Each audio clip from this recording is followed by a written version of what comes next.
Hello అండి, welcome to Lakshmi వలోలాస్ kitchen. నేను మీ లక్ష్మి. ఈరోజు వీడియోలో గార్లిక్ చికెన్ కర్రీని ఎలా ప్రిపేర్ చేసుకోవాలో చూపిస్తున్నానండి. ఈ కర్రీ రెగ్యులర్గా చేసుకునేలా కాకుండా కొంచెం కొత్తగా టేస్ట్ చాలా బాగుంటుంది.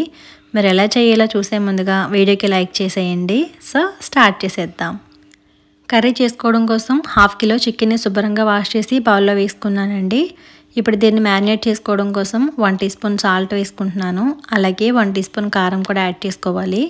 తర్వాత కొద్దిగా పసుపు కూడా వేసుకుని 1 టీ స్పూన్ ధనియాల పొడి, 1/2 టీ స్పూన్ జీలకర్ర పొడి అండ్ 1/2 టీ స్పూన్ వచ్చేసి గరం మసాలా పౌడర్ కూడా యాడ్ చేసుకున్నాను. తర్వాత 1 టీ స్పూన్ అల్లం వెల్లుల్లి పేస్ట్ వేసుకుని ఒక 1/2 కప్పు వరకు చిక్కటి పెరుగు కూడా యాడ్ చేసుకుంటున్నాను. అండ్ దీంతో పాటుగా అరచక్క నిమ్మరసం కూడా వేసుకున్నానండి. బాగుంటుంది ఇవన్నీ వేసుకుంటే. ఇలా అన్నీ కూడా వేసుకున్న తర్వాత మొత్తం అంతా కూడా బాగా మిక్స్ చేసుకోవాలి. అంటే మనం వేసుకున్న మసాలాలు పెరుగు కూడా చికెన్ పీసెస్కి బాగా పట్టేలాగా మసాజ్ చేసుకుంటూ కలుపుకోవాలి. అండ్ ఇలా కలుపుకున్న తర్వాత ఈ చికెన్ని మనం మ్యారినేట్ చేసుకోవాలండి. ఒక 1/2 అవర్ పాటు ఫ్రిడ్జ్లో పెట్టి మ్యారినేట్ చేసుకుంటే ఆ పీస్ చాలా జ్యూసీగా ఉంటుందన్నమాట. ఇప్పుడు గార్లిక్ పేస్ట్ చేసుకోవడం కోసం ఒక మిక్సీ జార్ తీసుకుని ఇందులోకి ఒక వెల్లుల్లిపాయ తీసుకున్నానండి ఫుల్గా నేను. అవి పైన పొట్టు తీసేసుకుని అవన్నీ కూడా మిక్సీ జార్లో యాడ్ చేసుకున్నాను. అలాగే ఒక 6 ఎండుమిర్చి వేసుకున్నాను. ముందు మనం కారం యాడ్ చేసుకున్నాం కాబట్టి మళ్ళీ ఎంత కారం కావాలనుకుంటున్నామో అన్ని మిర్చి వేసుకుని వాటర్ వేసి ఈ విధంగా మెత్తగా పేస్ట్ లాగా గ్రైండ్ చేసేసుకోవాలి.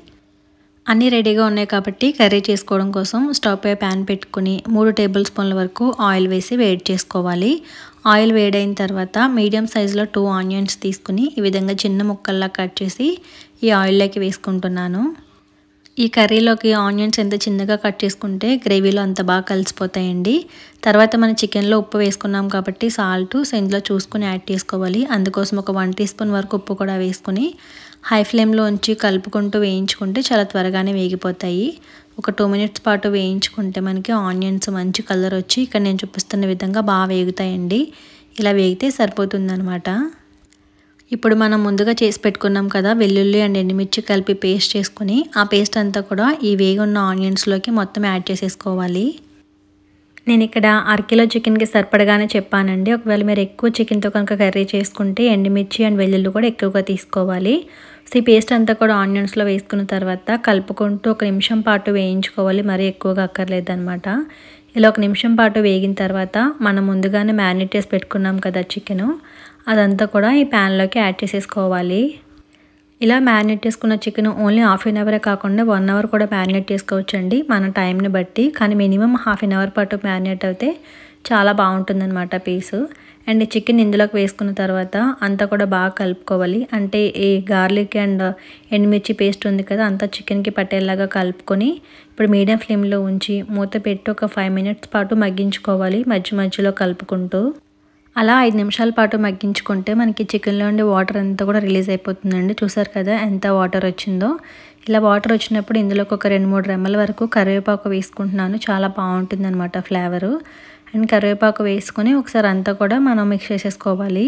తర్వాత మళ్ళీ మూత పెట్టేసుకుని ఇంకాస్త దగ్గరికి అంటే చికెన్లో ఉండే వాటర్ అంతా కూడా ఎగిరిపోయేంత వరకు ఇంకొక 3 నిమిషాల పాటు మగ్గించేసుకోవాలి. మొత్తంగా అయితే కనుక 6 to 8 మినిట్స్ పాటు మనం చికెన్ని విధంగా మగ్గించుకుంటే బాగా కుక్ అవుతుందండి. మనకు చూసారు కదా వాటర్ కంటెంట్ కూడా తగ్గిపోయింది. ఇప్పుడు మనకి చికెన్లో కొద్దిగా గ్రేవీ రావడం కోసం ఒక 1/2 కప్పు వరకు వాటర్ యాడ్ చేసుకోవాలి. మరీ ఎక్కువగా అవసరం ఉండదన్నమాట. సో ఇలా వాటర్ వేసుకుని కలుపుకొని ఉప్పు కారం చెక్ చేసుకోండి. ఏమైనా పడతాయంటే కనుక యాడ్ చేసేసుకోవచ్చు అనమాట. ఇలా కలిపిన తర్వాత మూత పెట్టేసి మీడియం ఫ్లేమ్లో ఉంచి మనకి కొంచెం దగ్గర పడేంత వరకు ఒక 2 నిమిషాల పాటు ఉడికించుకుంటే సరిపోతుందండి. సో 2 మినిట్స్ తర్వాత మనం చూసుకుంటే మనకి అంతా కూడా బాగా దగ్గర పడుతుంది అండ్ గ్రేవీ కూడా మనకి థిక్గా రెడీ అవుతుంది. ఒకవేళ మీకు గ్రేవీ వద్దనుకుంటే కనుక మనం వాటర్ వేసాం కదా అప్పుడు వాటర్ వేయకుండా అలానే స్టవ్ ఆఫ్ చేసేసుకోవచ్చు అనమాట. అండ్ ఫైనల్గా కొద్దిగా కొత్తిమీర వేసుకుని మొత్తం అంతా కూడా కలుపుకొని మిక్స్ చేసేసుకుంటే మనకి గార్లిక్ చికెన్ కర్రీ రెడీ అయిపోతుందండి. స్పైసీగా ఉండి చాలా బాగుంటుంది. సో కొత్తిమీర వేసి కలుపుకున్న తర్వాత స్టవ్ ఆఫ్ చేసేసుకుంటే ఈ కర్రీ రెడీ అనమాట. ఒకసారి ఈ విధంగా గార్లిక్ చికెన్ కర్రీ ట్రై చేయండి. చాలా బాగుంటుంది. రైస్, రోటీ, చపాతీ అండ్ బిర్యానీలో కూడా చాలా బాగుంటుంది అనమాట. ఎప్పుడైనా జలుబు చేసినప్పుడు కానీ ఈ కర్రీ చేసుకుని తింటే జలుబు కూడా మాయమైపోతుంది. అంత బాగుంటుంది. మరి మీరు ఎప్పుడు ట్రై చేస్తున్నారు అనేది కామెంట్ చేసి వీడియో నచ్చితే లైక్ చేయండి. అలాగే ఫస్ట్ టైం ఛానల్ని చూస్తున్న వారు తప్పకుండా సబ్స్క్రైబ్ చేసి నాకు సపోర్ట్ చేయండి. Thank you for watching.